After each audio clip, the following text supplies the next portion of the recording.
Bonne année 2025. Non, 2026. Quoique, 2025 a été une plutôt bonne année en soi, tant sur le plan personnel que professionnel.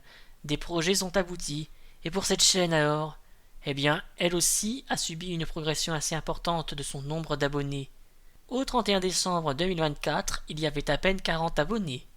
Au 31 décembre 2025, il y en a désormais à peine 60.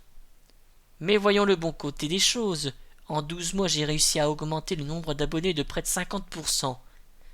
Pour cette rétrospective, j'ai envie de mettre à jour les notes données sur chaque concrètement. Pour rappel, cette série présente divers jeux avec à la fin une note sur 10. Pour ne pas trop vous désorienter, je vais suivre la numérotation des épisodes de la playlist concernée. Little Kitty Big City. Suite à une mise à jour publiée cet été, j'ai rejoué à ce jeu qui reste toujours le contenu le plus vu à ce jour sur la chaîne. Faudrait que je trouve d'autres jeux avec des chats noirs. Les petites nouveautés sont certes appréciables, mais ça ne permet pas d'améliorer la note finale. Je reste à 6,5.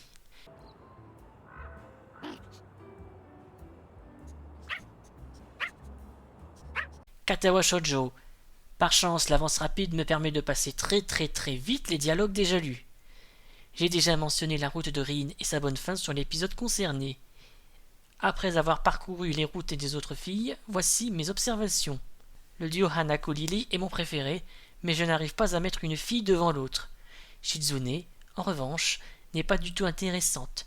La mauvaise fin n'a absolument rien à voir avec l'action qui l'a causée, et je ne suis pas le seul sur YouTube à m'être posé cette question. La version Steam enlève les scènes sensibles, mais le site officiel du jeu propose un patch à mettre dans le dossier pour les réactiver. La note était de 8, mais j'enlève 0,5 à cause de la qualité inégale des routes. À 2 ou 3 exceptions près, les personnages secondaires sont totalement inintéressants. Enfin, je rajoute que j'adore le pull de Isao, il me le faut. Hatoful Boyfriend. Il existe un Hatoful Boyfriend 2, en quelque sorte, également disponible sur Steam. Cependant, le premier épisode est largement suffisant.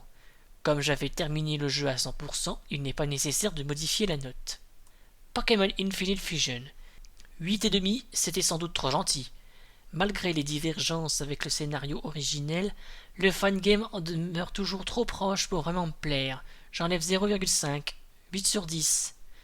The Coffin of Andy and Lele. Grâce à l'arbre de choix disponible sur Steam, je l'avoue j'ai dû tricher un peu pour m'orienter, j'ai pu découvrir les autres routes. Elles demeurent, surtout celles dites douteuses, plus intéressantes que celles dites classiques. Des énigmes toujours accessibles même si elles diffèrent entre les routes. Je maintiens 8 sur 10. Je veux un film ou une série en live action de ce jeu. NaNoRenO 2024. Non, je ne ferai pas l'édition 2025 ni les suivantes. Comme c'est terminé, la note ne bougera pas. Date Everything. Un peu de progression par rapport à ce que j'ai montré dans la vidéo. Malheureusement, c'est toujours un peu soporifique. Trop complexe par rapport à ce que le jeu était supposé montrer. J'enlève un point d'un coup. 6 sur 10. Soul Calibur 2. Sur le montage, je voulais montrer un tableau détaillant mon taux de victoire générale et par personnage. Malheureusement, le fichier a disparu entre le moment où je l'ai finalisé et le moment où j'ai réalisé le montage. Néanmoins, j'ai pu faire une capture d'écran pour pouvoir le partager sur Discord. Taux de victoire général de 61%. Très loin du taux estimé de 6%. Mais qu'est-ce qui m'avait fait penser à un taux aussi bas? Le jeu est terminé, je garde la note initiale de 6 sur 10. Les concrètement envisagés pour 2026. Alors là, j'en ai pas mal et je les ai triés en plusieurs catégories. Les jeux en cours. Mythopia version 3DS ou la quête ultime de 10 bons ariens qui veulent jouer les héros d'un jour. Avec un featuring de mon neveu au passage, mais chut. Pokémon WAC ou le jeu dont la première vidéo a été publiée en décembre 2018 et qui n'est toujours pas terminé actuellement. Pour le moment j'ai 2 badges et une paire d'heures de jeu. Encore hyper loin de la fin, mais motive-toi un peu Flo. Mushroom Kingdom Fusion ou le crossover ultime que j'ai interrompu en septembre au terme du monde 5 à cause d'un softlock qui m'empêche de retenter le boss du monde concerné à moins de refaire à chaque fois le donjon qui dure plus de 20 minutes. Toujours pas de patch annoncé.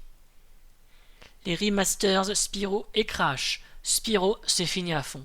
Crash c'est en cours. Mario Kart World. Je ne sais pas si ça vaut le coup de faire une vidéo de synthèse. Super Mario Mon. C'est plutôt populaire, donc je me sens un peu obligé d'y jouer. Un badge facilement obtenu en même pas 1h30. Mon équipe est globalement défensive. Il suffit d'un roulé crack pour neutraliser Bowser. Les jeux à lancer. Growing Up, où le Vie ma vie est de 0 à 18 ans avec un soupçon de puzzle game. Scott Pilgrim vs. The World. J'ai bien aimé le film. Est-ce que ce sera pareil pour le jeu? Pokérogue. C'est comme Mario Kart World, c'est plutôt pour développer mes chiffres que je prévois de jouer à ce jeu sur navigateur. Temtem, ou le clone de Pokémon le plus cosy qui n'ait jamais existé. 40 minutes de jeu, en fait je peux dire que j'y ai à peine joué. Les jeux prévus sans certitude. Que cette Beast, clone Pokémon en 2D, seulement s'il y a des soldes. Un jeu Pokémon officiel, reste à savoir lequel et surtout si ça vaut le coup de prendre 25 heures de son temps libre. Et un trio de jeux indés gratuits publiés par d'autres membres d'Oniromancy. Kojira no Hara, Eternal Legend, Space Time Destroying Wizard. Ils sont tous les trois en cours de développement mais leur page Steam existe. Merci de les wishlister tous les trois pour soutenir leurs auteurs. Et peut-être, un jour, vous pourrez aussi wishlister un de mes jeux. Mon objectif ultime pour 2026 en dehors de la chaîne, c'est de terminer la création de mon jeu et de le publier sur Steam si les résultats sont concluants. Pour le moment, c'est en ébauche. Dites-moi dans les commentaires quels sont vos objectifs pour 2026 et abonnez-vous pour être notifié des nouveaux épisodes de Concrètement si certains jeux vous intéressent. A bientôt pour de prochaines aventures.